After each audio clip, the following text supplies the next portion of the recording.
This is the autumn sowing season in southern England.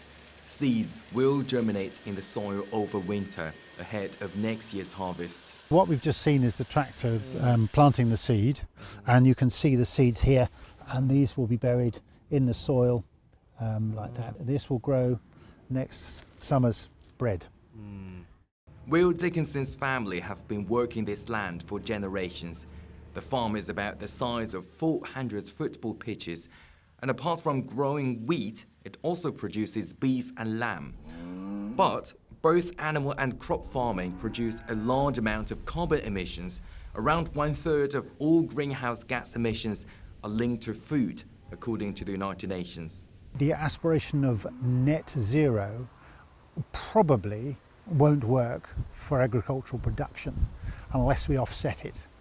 Now, we could offset it, and I could use the 10% of land that I have growing on this farm that has trees on it to offset the carbon that I might emit on the rest of my production cycle.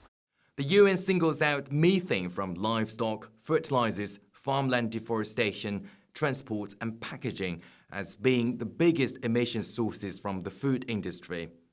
So red is the... What Will is doing now is switching to biofertilizers and introducing rewilding by returning some farmland to nature. But it's not just the method of food production that makes your diet sustainable. So what can you do to reduce the carbon footprint on your plate? The figures are shocking. Beef is by far the worst offender according to the UN, producing greenhouse gases that are more than 70 times the weight of the actual products on our plate.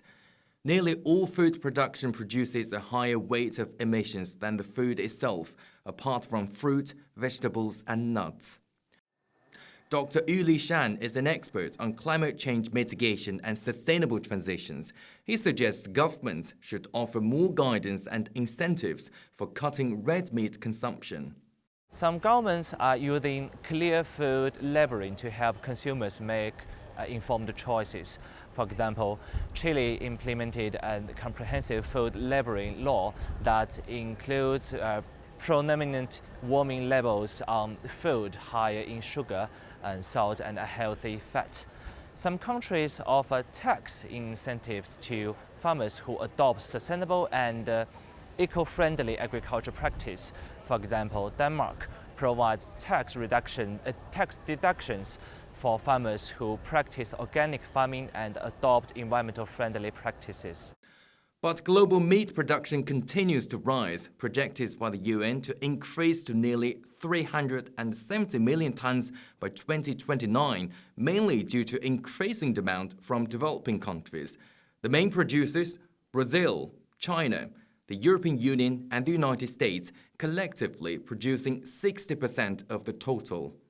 Cutting out red meat is one solution, but for now the temptations remain everywhere. Will it be government or the public who decide whether scenes like this become a thing of the past?